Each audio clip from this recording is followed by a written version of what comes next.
We're going to be looking at the Gospel of Luke, chapter 9, verses 12 through 17. And follow along with me as I read.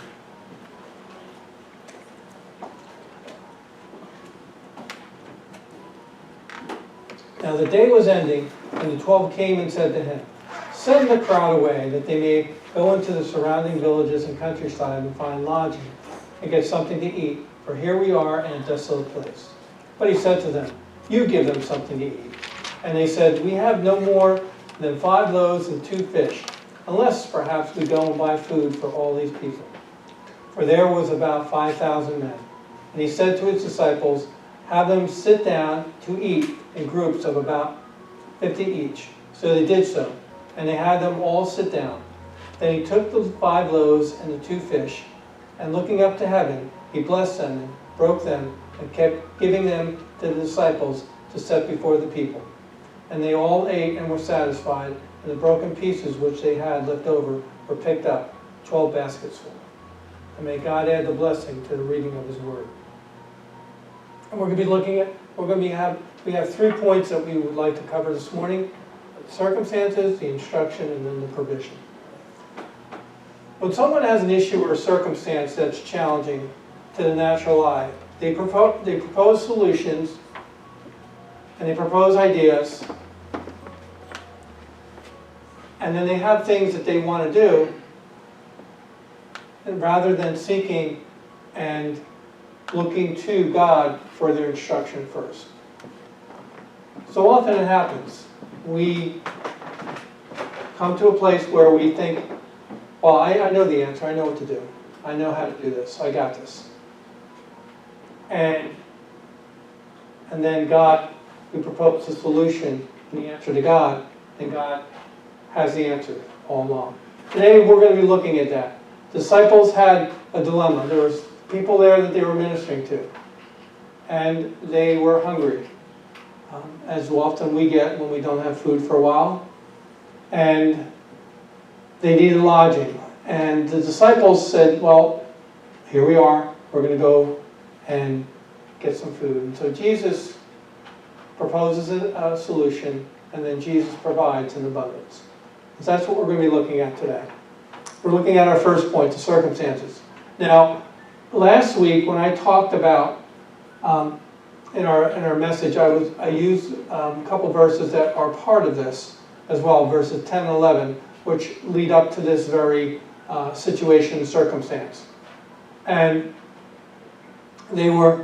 Jesus was ministering to them. He was ministering to this large group of people. And let's look at that verse 11. It says, "But the crowds were aware of this and followed him, and welcomed them. He began speaking to them about the kingdom of God and curing those who had been in need of healing." So the disciples had followed Jesus. The disciples had come back, and now the crowds had followed Jesus. And so they're in this place called known as Bethsaida. And they were there. This is in the region of Galilee. And as they were there, Jesus teaches them and is doing healing and is doing a work that he has been doing, and it's just a continuation of that work. But then, as like I said, all happen is that people listen for a long time and are out in the middle of the desert, or out in the middle of the wilderness there, and they get hungry. How many of us have ever got hungry? Our stumbles, grumbles, sometimes during rumbles, sometimes during even the message. And we get hungry, we start thinking about food, because that's what keeps us going. And so the disciples were aware of this, and the disciples were among, remember there's 12 of them, and disciples were among the people. And disciples saying, Jesus, we better do something about this. We're in the middle of this place, and there's not a lot of food out here. There's not a lot of things that we can do to provide for the people. Is there? Normally, I'll give you an example. Normally, I go with my job. Sometimes I go on trainings and I go on conferences. And during those conferences, sometimes what they do is they provide for they provide meals there, or you can purchase meals there. So there's a way and a provision, because they know that people get hungry. They know that people have a need to eat. If you don't eat, then you can't think clearly, and you start to get, sometimes you start to get a little antsy, or sometimes you start to get a little, and I shouldn't say mean, but we get grumpy, because we don't have our food. And so at these conferences, what they do is they provide food for the people. Well, Jesus, this is sort of like a conference, isn't it? It's sort of like it's a teaching that Jesus is giving to the people, but the only problem is that there's no food there. There's no food. They don't have much food to provide for the people, so what are they going to do? And the disciples say, well, you know, Jesus, we probably just need to send the people away, send them into the surrounding villages, send them in surrounding towns, help them to find lodging, help them to get some food in their bellies, and they get taken care of. And that was the disciples' solution to the problem. They noticed that there's a problem, they noticed there's an issue at hand, and then they proposed a solution to that problem. Without even thinking, a solution in their natural mind. A solution in their natural way of doing things. Just send them away, and so they can find food and they can be taken care of. And so often we do that, don't we? When there's a solution, when there's a problem, when there's a dilemma, when there's a circumstance or a situation that's going on in our lives, we often look to the natural for the answers, don't we? That's the first thing that we often do, don't we? I know I do. I'm guilty of it. I'm guilty of it. We look for the answers in the natural. Okay, this is the best way to do this. Okay, I'll do this, and this. And this will take care of the problem, and then we're good. And we don't have to worry about it anymore. And so often, we miss out on what God wants to do first. What if that's not what God wants to do? We want to feel in charge sometimes, don't we? When we have the answers, it makes us feel empowered, doesn't it? It makes us feel good. Oh, I got the answer, I got the solution, I got the thing that I need to do. Right? Makes you feel good about yourself. I know it does for me. But sometimes our answers are not always the answer. Even though it might solve the problem, our solutions or our problems are not always the way that God would do things. The way that God has proposed or God has in mind of what He wants to do. And that's what we need to be cognizant of. That's what we need to be mindful of. Is, okay, here's a dilemma, here's a situation. Rather than proposing a situation firsthand, asking, okay, God, what do I need to do? Well, let's go on here. The instruction, part 2. It says, but He said to them, you give them something to eat. Okay, so He puts the ball back in their court. And that's ironic. I said, we just came to them. They just came to Jesus, and now Jesus is telling them, you give them something to eat. They were looking to Jesus, and Jesus is saying, well, you do it. They had a solution, but Jesus wasn't satisfied with what their solution was. So He puts the ball back in the court and says, well, you take care of it. And so often, that's what God does with us, doesn't it? We propose a solution, we do a solution, and God says, wait a minute, you take care of the situation.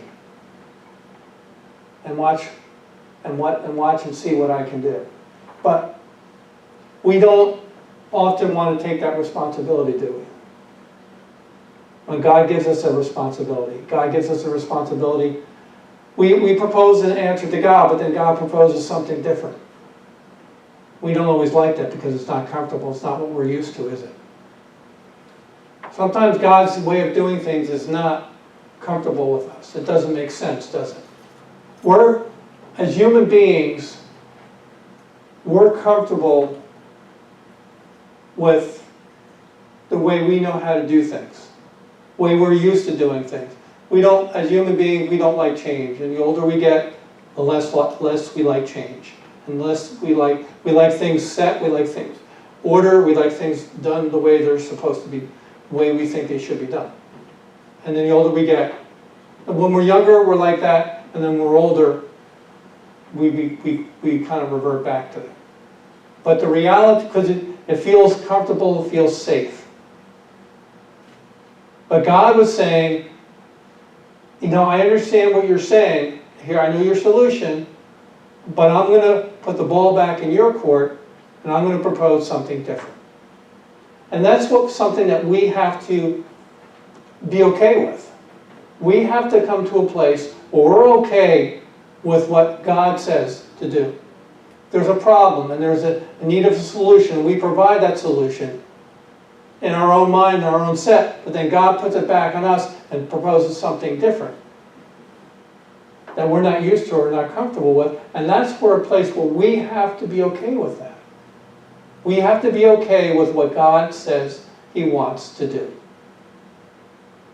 Because sometimes in our human nature, I'm like this as well, is that I feel more comfortable with the way that I've done things in the past, or the way of doing things, rather than, and when God proposes something new or different, I kind of get uncomfortable because I don't know what to expect.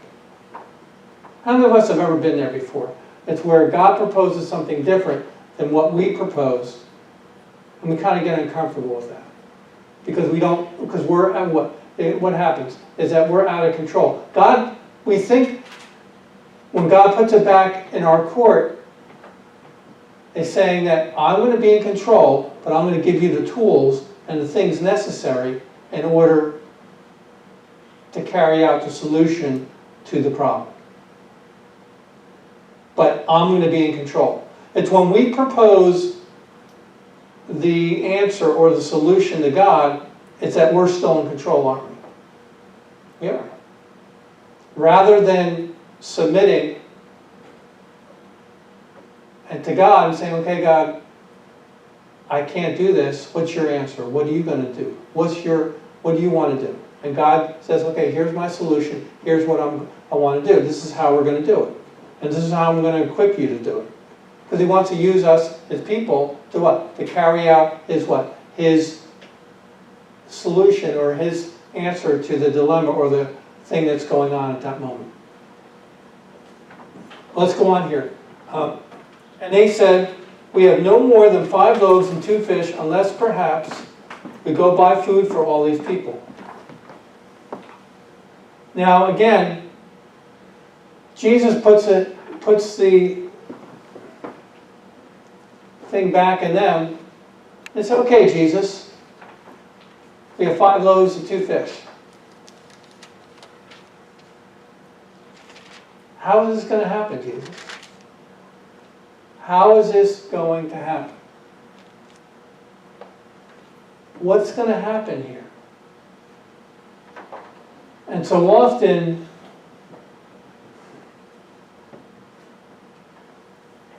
we look at the things that God has provided, the things that God has given us, and somehow, some way, we're thinking in our mind, we're thinking in our heart, this is not going to do it. How can it do it? Because we're looking at it from what? The natural what? The natural mind, the natural perspective, rather than looking at it from God's perspective. 5 loaves and 2 fish. Doesn't seem like there's a large crowd there. Large crowd. Doesn't seem like that would be enough. We would go in, if we had like a large crowd, like if we're preparing for something, we want to make sure that we had plenty of food. 5 loaves and 2 fish doesn't seem like it's going to be a lot. Doesn't seem like in the natural that would be enough. But with God, it's enough. When God says it's enough, it's enough. Because God has the answer, and God knows what He wants to do ahead of time. Did this circumstance catch Jesus off guard? Was he unaware that this was going to happen? Absolutely not. He knew that was going to happen. He knew that the disciples were going to ask him that. And he already had the answer. That's the same way it is with us. God knows we have circumstances and dilemmas and situations in our lives that maybe are out of our control. And he knows all that ahead of time. And he already has a solution and the answer in mind. He already has it. However that looks like. In this circumstance, in this situation, the answer was 5 loaves and 2 fish. But that didn't seem like enough in the natural mind. And that's where we have to come to a place where when God makes a provision for a solution or a problem, we have to trust him that that's going to be enough, and he knows what he's doing, and that he's going to use whatever we have, whatever he's given us, as the answer for the solution, the answer to the problem that he wants to solve. He wants to use us, but he also wants us to trust him with the resources that he has given. Right? Because God will always provide what is necessary. God will never provide not enough. He won't. Never, ever, ever, ever. Even though it looks like it's not enough from the natural eye, with God, whatever God provides is always enough. Whatever he provides is always enough. And we just have to trust him with that. And that's what's really, really, really important. Whatever we have, whatever God's given us, we need to be good stewards of what God's given us, but at the same time, we need to trust that whatever he's given us, it's going to be enough to answer the problem and answer the solution and answer the situation. Right? Will God leave us hanging? What does the scripture say? It says, I will never leave you and what? Nor forsake you. Never, ever, ever. With whatever means he chooses to provide for, with whatever means he chooses to provide us with, he's going to do it, but we need to trust him that he's going to do it with those means. So here we have 2 loaves and 5 fish. And the people, perhaps we can go and buy food for all these people, because even then the disciples, even though they saw Jesus do miracles, even though they saw Jesus do things that were beyond, people set free from demonic spirits, people's bodies healed, the dead raised. Jairus' daughter was raised to life. People brought healing to him. And then the disciples, in this situation, there was another need, and people needed to be provided for. People needed provision, didn't they? Is that no less a need than for healing or to be set free from demonic possession? Absolutely not. Having food is a provision that God said that he'll provide for us and take care of us. Like the sparrows. He knows all about all the sparrows, and he knows their needs, and he knows and he provides for them, every one of them, as the scriptures teach. So here as well, he knows what they're going to need, but even in that, the disciples didn't trust him. Because listen to what they said. Unless perhaps we go and buy food for all these people. Still then, they didn't trust him with that provision, did they? They didn't. They didn't trust him at that moment. Unless we go, perhaps go and buy food for all these people. We only have 5 loaves and 2 fish. So they still weren't trusting in the provision that God had. They saw the natural provision that Jesus had, didn't they? They saw the natural. And this is what they saw. They were looking with natural eyes rather than looking with faith eyes, looking with spiritual eyes and saying, okay, God, this is all I have. This is all I have. This is all we have. Okay, Jesus, what do you want us to do with these 5 loaves and these 2 fish? Though they were saying, well, unless perhaps we go into these other villages and go buy more food. Because this is not going to be enough, Jesus. And what they're basically telling Jesus was this provision was not enough. And they were still trying to propose their own answers. So often as we do. Even when God makes the provision, we're still proposing answers because to us in our own natural eye, it doesn't look like it's enough. Rather than trusting God with what He's given, saying, okay, God, I don't understand this. I don't understand. It doesn't seem like enough, God, but I'm going to trust you anyway. I'm going to trust you that this is going to be what the provision that we're going to need in order to get through this.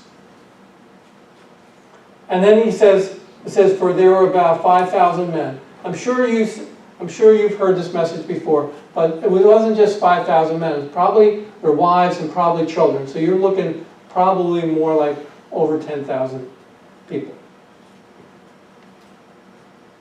Or close to that. So that's a lot of people, isn't it? Can you imagine folks of us who like to cook, trying to cook and prepare for 10,000 people? A lot of work. Isn't it? And back then they didn't have these convection ovens and nice big ovens and gas stoves, and it was all wood and easy.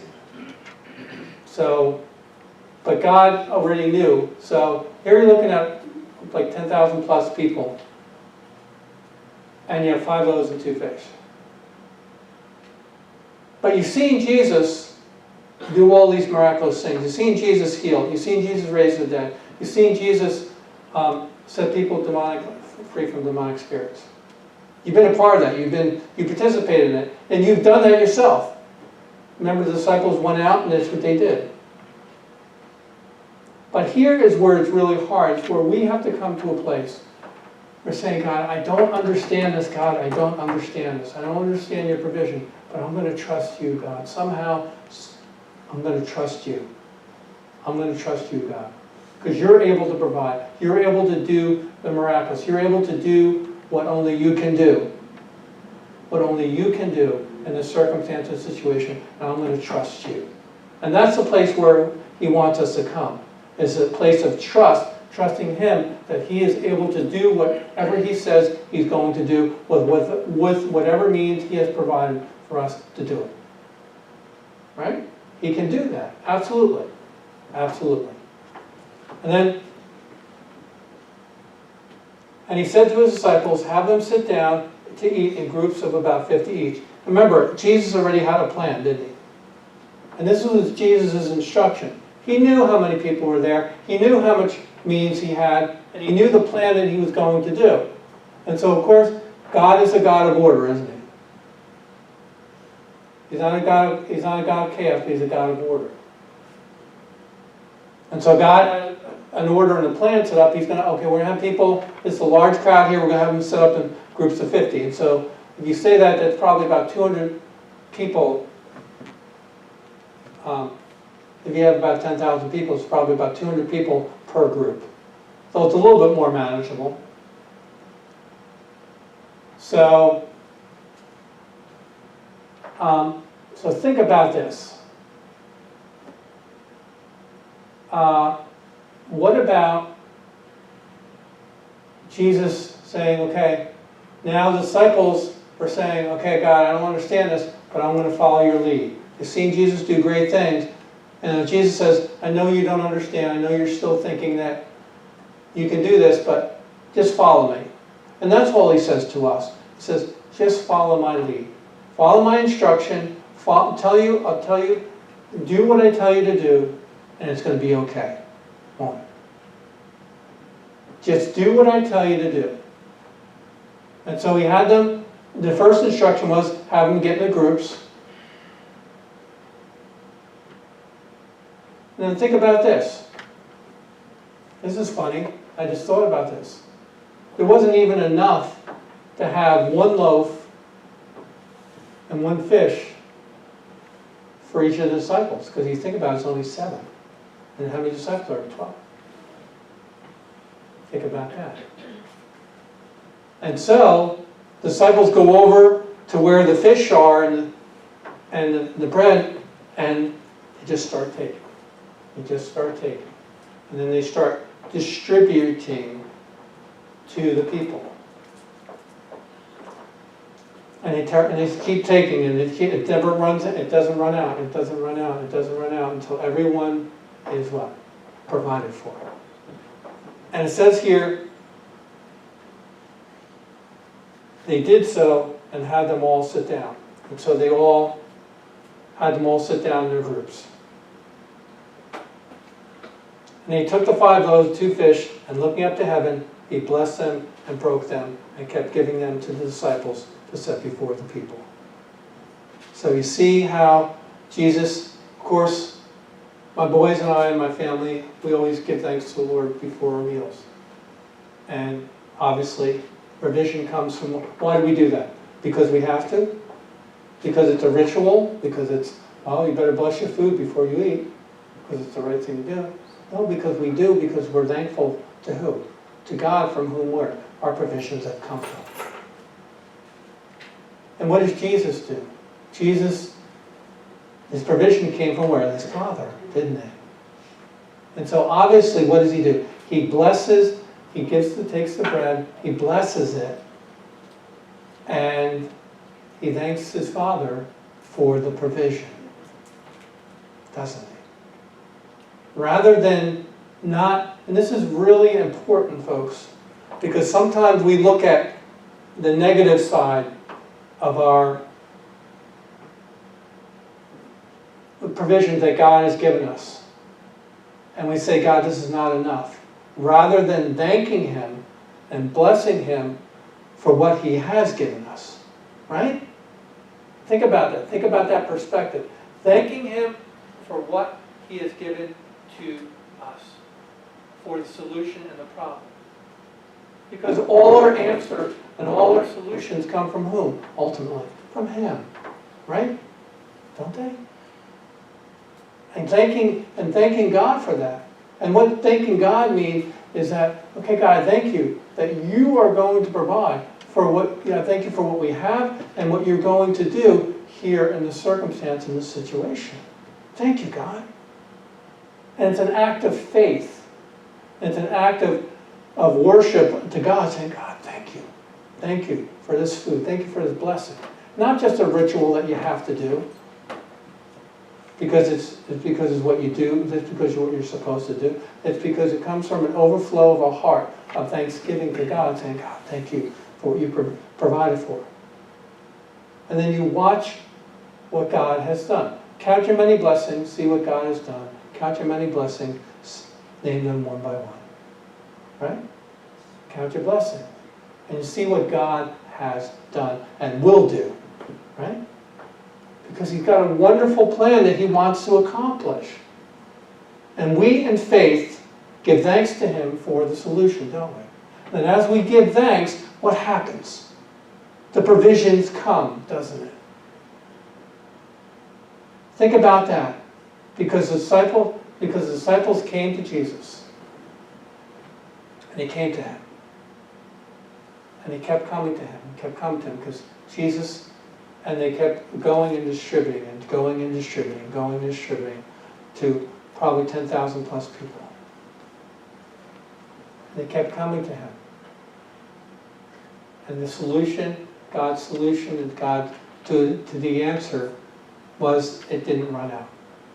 Well, let's go on to our last point, the provision. And they all ate and were satisfied. So, okay.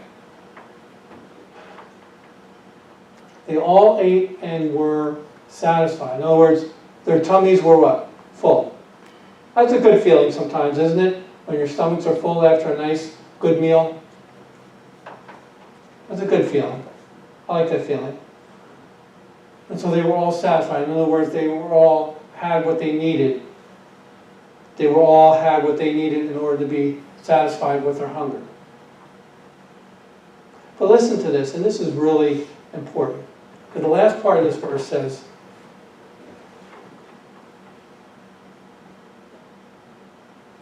and the broken pieces which they had left over were picked up 12 baskets full.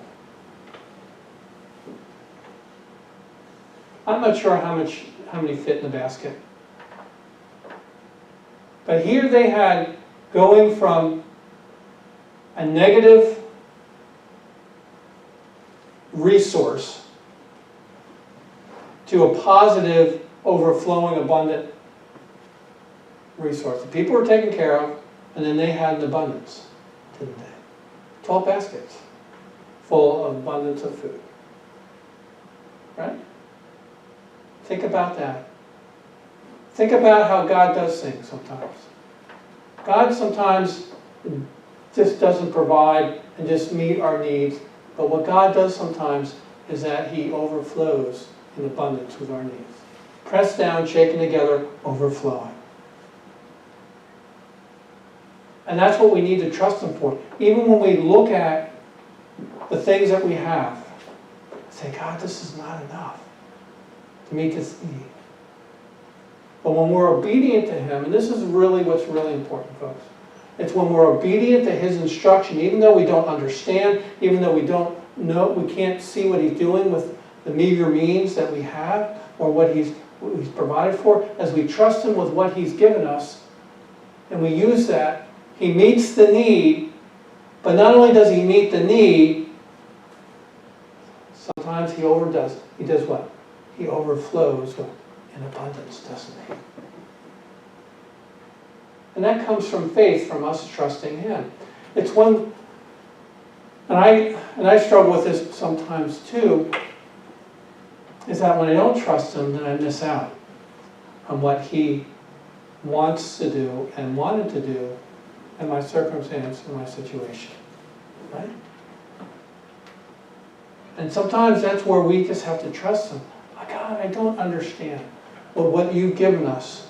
God, I don't know how this is going to work out, but God, I'm going to follow Your instruction. If You tell me to do this, this, and this with what You've given me here, I'll do it, God.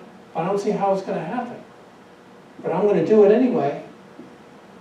And you watch what God does. You watch what He does.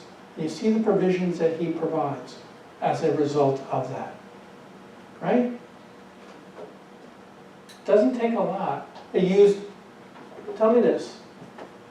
Would 12 disciples, you think, be enough? God's plan was for the gospel to go where? To go out into all the world, wasn't it? And you think 12 people was going to be enough? Right? You look at that. Now look at that. I've just thought about that. You think that that's 12 guys, fishermen no less, not really highly educated, but men who just trusted God, even though they were flawed, even though they were men who had their own idiosyncrasies and weren't maybe the most prominent or the most noble or the most, but God knew their hearts. He used 12 of them to reach the world today. And how many Christians they claim are in the world today as a result of 12 men? One man, Jesus, going to 12 men who in turn would go out and spread the gospel to where? To all the world. And then here we are today, how many tens of millions of Christians, or even more, hundreds of millions of Christians throughout the world today. Would you have thought that that's an answer to a problem, 12 fishermen? I wouldn't have looked at that. I would have had a greater plan, but God had a plan that was much greater than beyond what our eyes could see. And in our circumstance and our solution, God has a greater plan and purpose and solution that's greater than beyond the means of what we have right in front of us and which God has provided for us. But we need to trust Him and say, okay, God, I'm going to trust You. I'm going to do what You tell me to do, and we watch what God does in our circumstance. Amen?